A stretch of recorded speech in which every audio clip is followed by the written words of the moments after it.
করলাম, নির্যাতনের শিকার হলাম, মজলুম হলাম।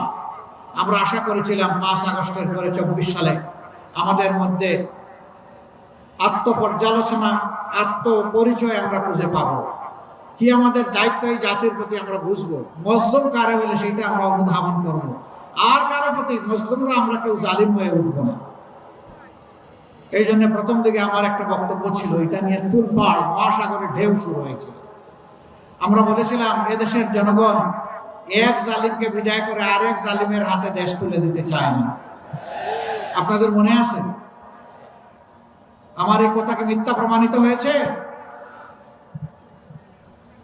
এই এলাকায় ব্যবসায়ীরা আছেন, বাড়িওয়ালারা আছেন, আমি তাদের অনুচ্চ কান্না শুনতে পাই।